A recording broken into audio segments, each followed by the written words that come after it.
So this is my very first grocery or Asian grocery store haul for you guys in the UK, and I thought that it would be really cool to show you guys what I found here and to take you guys shopping. And a very special thanks to Lychee for sponsoring this episode. So I have some of their stuff, but thanks for getting my groceries and letting me explore all of these ingredients with you guys.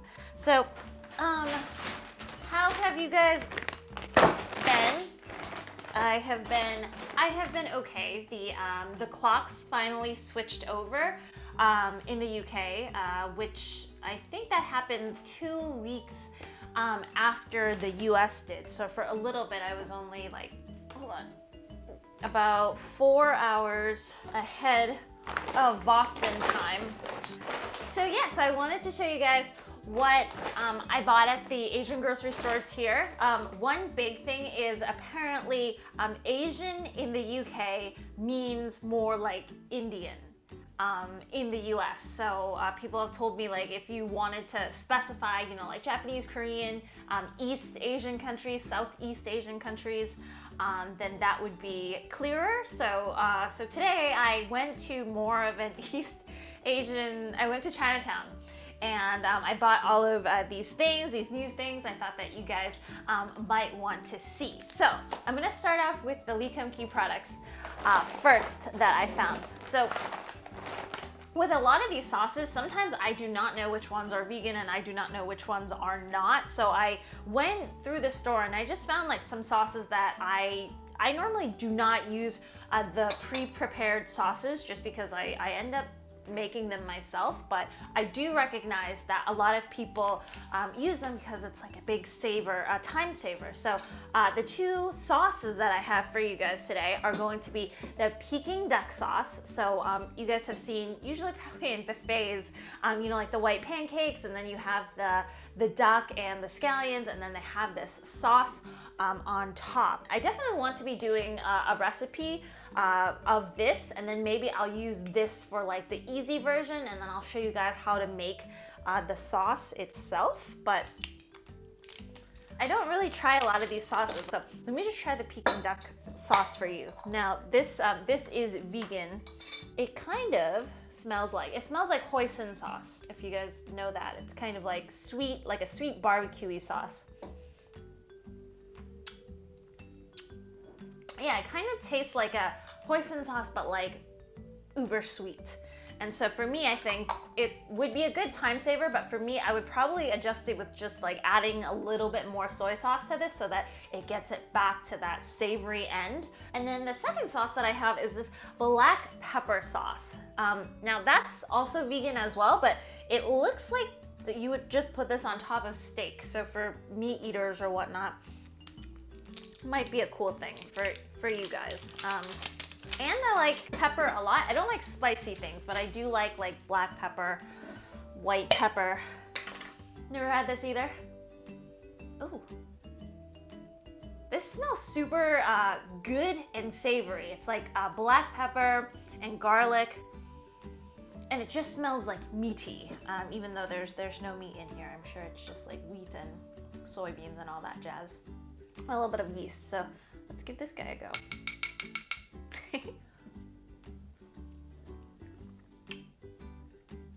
I like this one a lot more. Obviously it's salty, but it's salty because it needs to marinate the meat. A lot of black peppers, like you get like little bits of black pepper throughout.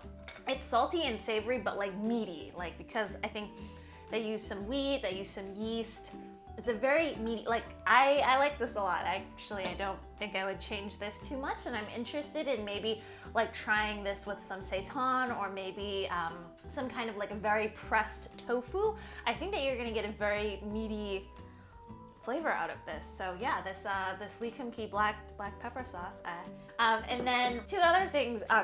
I think normally you guys think of like condiments inside the jars and whatnot, but they also do these small packets of sauce. So this is the Korean marinade, and I'm not going to open it yet because it's only one serving, and I don't want to just open it, so I'm going to try it, and then I'll kind of update you guys on Instagram or something. But also vegan, and then you just marinate 10 pieces of whatever protein you use, whether it be like chicken wings, whether it be tofu, and then afterwards you can either pan fry. I'm sure you can grill it as well, but that is the Korean marinade. And then last one, this one. So they had two hot pot soup bases. Now, I love hot pot, even though, you know, when I turned vegan, I couldn't have the meats anymore, but I still go there for like all of the vegetables and all of the mushrooms and really like the sauces and the soups. And it's just really this communal feel that I love hot pot. I love eating with my friends, and you know, it's a very sociable thing. But you can also replicate this at home. Like, you don't even need one of those burners. Like, if you want, you can just use this soup base. So this is the Sichuan hot and spicy hot pot, which is going to suit me very well. They had two of them. One was vegan and one was not. This one was, and you can just, I think they say mix it with 6 cups of water, and then you can use that as your soup base, and then you can bring in things like noodles, mushrooms, tofu, anything, and then just kind of like stick it in there, stick it out. You don't really need to have like hot pot to have hot pot. You can totally do this over the stove. So I thought that was pretty cool, and I'll update you guys when I actually make this. It's probably going to be on Instagram or something. So those are those. And then let's see, I actually got a lot for you guys just because I feel like I haven't done one of these East Asian grocery store hauls in a while. And it's always just fun to like explore different ingredients with me. So first thing first is, so this was in Chinatown, but this is actually a Korean product. It is roasted corn tea, and I thought I'd start off with that just because I'm having some of this right now. It is so good. Like, if you guys like the roasted barley tea or the roasted rice tea that you normally get in Japanese restaurants, this is roasted corn, and what I love about this is like it comes in these big packets like this, so you feel like you're getting something substantial. You feel like you're getting something that, you know, has good quality to it. And then in terms of the flavor, I'm not a big coffee drinker, but like this has like a nice kind of like roasted sweet nuttiness to it. That is like the beginnings of coffee. Obviously, like none of the bitterness, but you get like a tiny bit of the sweetness from the corn, which I think kind of differentiates it from the roasted rice or the roasted barley tea. Okay, so let's see. I have a lot of drinks for you guys. I realize I don't concentrate on drinks enough. Yeah, let's do those. Let's do those. Those are fun. First one is this lychee grass jelly drink. Now, I love grass jelly. When I have bubble tea, sometimes like the, you know, like the pearl bubbles, it's too starchy and it's like too big. So it kind of fills me up in like the wrong way. So this is grass jelly, and usually I think that they make it out of like starch and water, and I actually have no idea what actual grass jelly is. I imagine it is a type of grass, it is a type of herb. So it kind of has that slightly Chinese herbal sort of bitter. It sort of tastes a little bit basic, like bitterness of baking soda, like that you get, but nothing funky like that. It's kind of very soothing, and usually the jellies are it kind of just tastes like gelatin. It's very soft. So when I put it into bubble tea, it's nicer that way because like everything it doesn't feel as heavy. If you go to more of the authentic bubble tea places, they will always have an option of, you know, you can have grass jelly, or you have the boba, or, you know, you can have aloe jelly and whatnot. So I always like that. I almost feel like I should open this as well. Okay.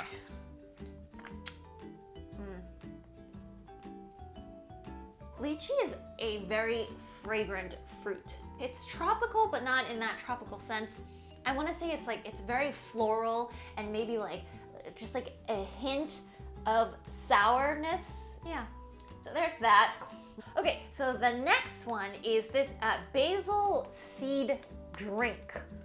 And one time, I've only gotten basil seeds once, and I mistaken them for black sesame because I was making this black sesame dessert soup, which it doesn't really look good, but it is super, super fragrant.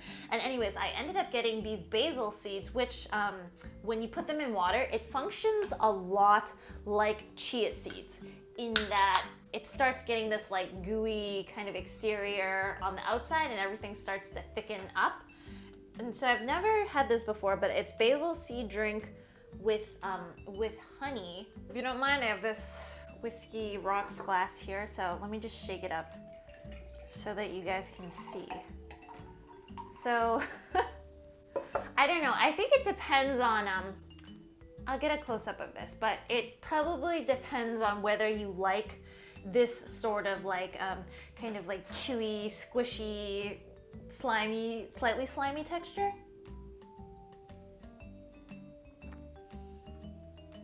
They are a lot like chia seeds in that it does have that like kind of outside coating that is like slimy and soft, but I think basil seeds have more of a, they're bigger, so when you bite into it, you get more of a bite and the seeds are not as crunchy. Like it almost tastes like I'm biting into like kiwi or like a fruit, as opposed to biting into a seed. I will say that this is much too sweet for me, so I think it would be better maybe if there was some, maybe if there was some like lemon juice to it, because right now it just tastes like sugar, water, and then the basil seeds, which actually I like. So yeah, there's that. I have so many drinks that I've opened on the side now. I was really only planning to drink the tea.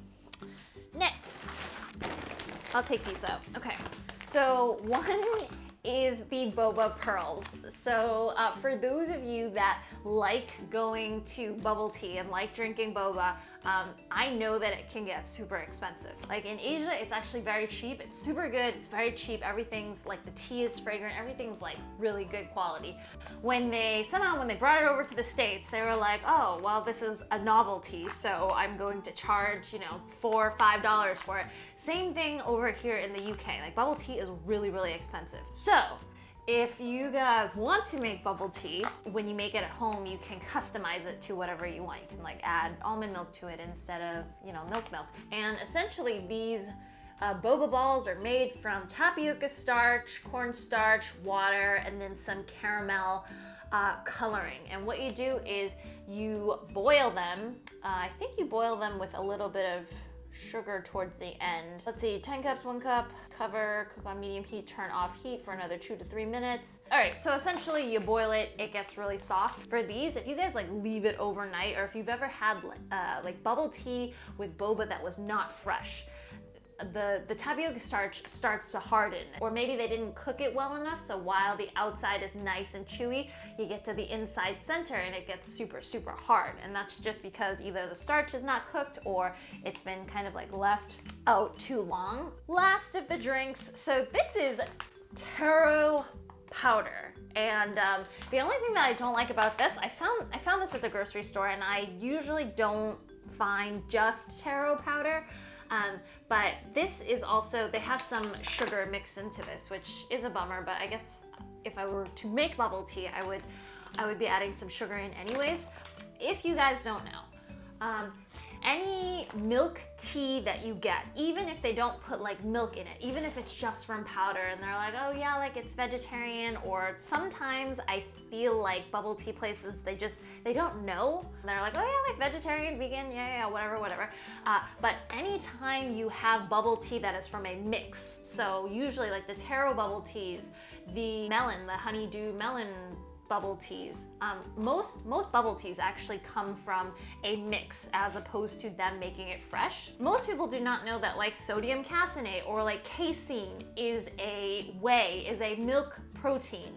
And so they overlook that and they say like, oh yeah, there's no milk in here. Usually there's going to be milk powder in the mix already. So a good way around this is to get this taro powder, and then what you can do is go to the store and get coconut milk powder, which you also need to be careful with because I've made this mistake several times, but a lot of the kind of the major brands in Asian grocery stores also have casein in the coconut milk, and you're like, why? But the casein, I bet, adds a lot of like mouthfeel, adds a lot of creaminess to the actual mixture. So if you go to like a health food store, if you go online, you can definitely find just coconut milk powder that is just made from coconuts. So if you mix that with a little bit of this, that's gonna be really, really good, and you can kind of customize the sweetness to what you want. Let's see, some of these canned goods, I'm just gonna take them all out.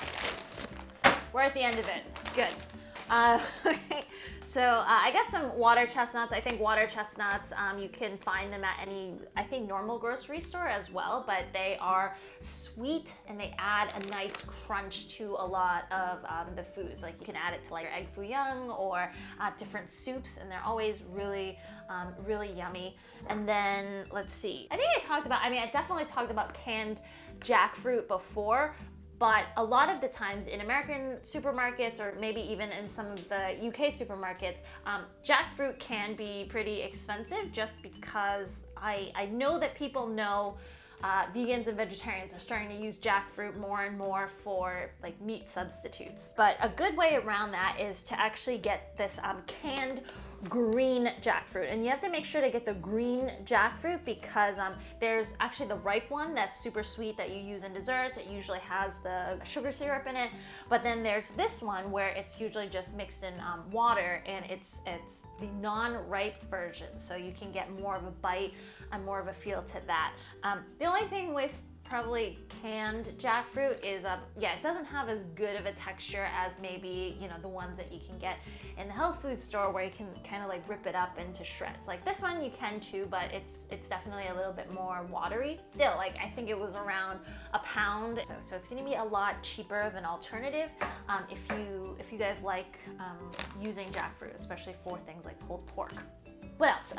Canned things. Okay, this is sweetened lotus seed paste. If you guys have ever been to dim sum and had the lotus seed paste bun, sometimes there's like an egg yolk in the middle, but essentially the lotus seed, it just reminds me of like sweetened bean paste, but there's kind of this like, they like roast this as well before they grind it up. So there's this like additional kind of roasted bean flavor.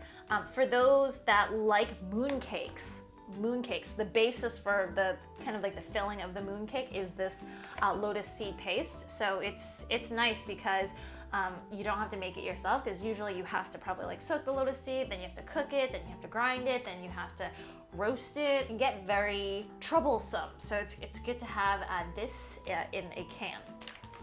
Before we get to the mushrooms, which are going to be pretty cool, I have this. So I only recently started putting these guys in soup, and this is burdock root. So whenever I see burdock, usually it's in teas, it's to like cleanse, it's to clarify, whatever. And I had never used it before, and I'm just wondering like, oh, how does this work? It's fairly actually tender, and you just kind of peel it off like you would a potato, and then cut it up and then put it into soups.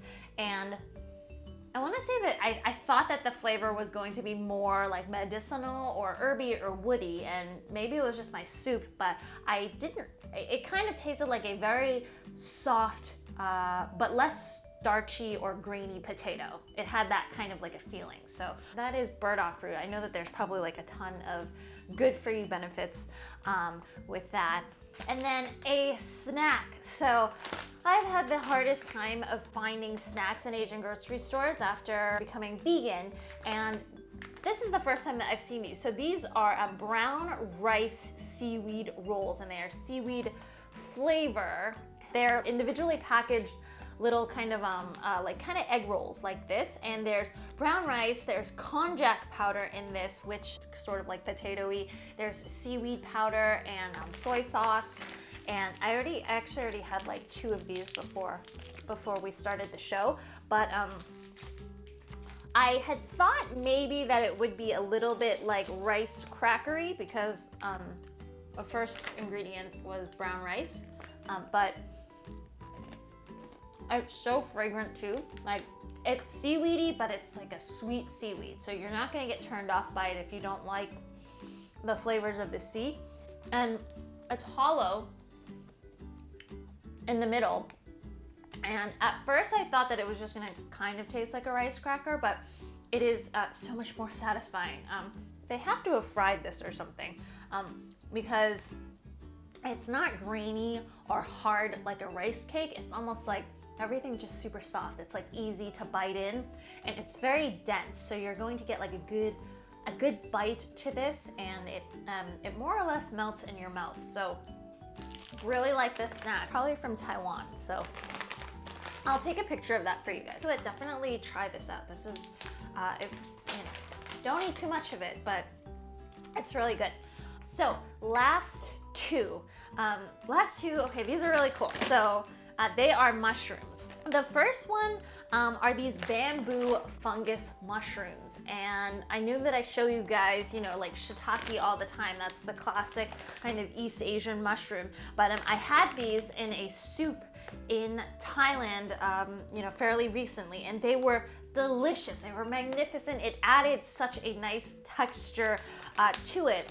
If you guys can kind of see, they are long, but they are also very netty. Like it's all netted inside, and so when you put it in soups, it has this like it's almost like if you could eat lace. Lace is edible, and then you just put it into soup. So they're like these like long strands, and then in between there's like little lace networkings, and it's kind of crunchy too, like as most mushrooms are. For someone who's vegan or vegetarian, a lot of the times you're just really, you can flavor things whatever way you want, but sometimes you just miss various textures, and it's really nice to get something like mushrooms to have different textures, and definitely want to be exploring that some more, which brings me to number 2. So these are lion's mane mushrooms, and maybe it's because I didn't really go through the dried mushroom section when I was in Boston, although I have to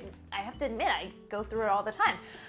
I just didn't see kind of these various mushroom styles. So let's see, how do they translate it? This is the Hotoko mushrooms, or the lion's mane mushrooms. And I think a viewer, Charles, I think it was you, a viewer had asked that I do a recipe with these lion's mane mushrooms. And to be honest, back then, I didn't really see it around that often. Like I looked it up on Google. I didn't really see it in the Chinese grocery stores, or maybe I just didn't know to look for it like this.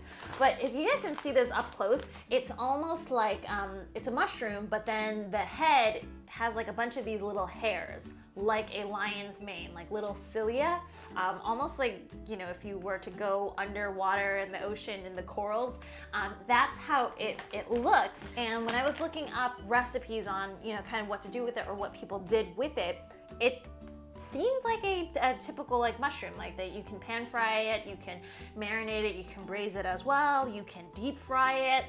I think probably the biggest difference with these is just, again, it adds that difference in texture because these have the little hairs on it. So I'm really excited for that, and I can't wait to do, some kind of a mushroom recipe on these two, and to kind of show you guys how I prepared it, and then also how it tastes as well, because I bet you are just dying to find that out. So yeah, that was a very fruitful East Asian grocery store haul, and I do think that it's so fun to just go into other cultures, grocery stores, and just to like look at the different products that they have. Like I could do this in any grocery store, is kind of how addicted to grocery stores I am. But I hope that you guys enjoyed this haul. I hope that you learned a ton from all of these different ingredients, and I guess I will see you guys again soon. Okay, bye.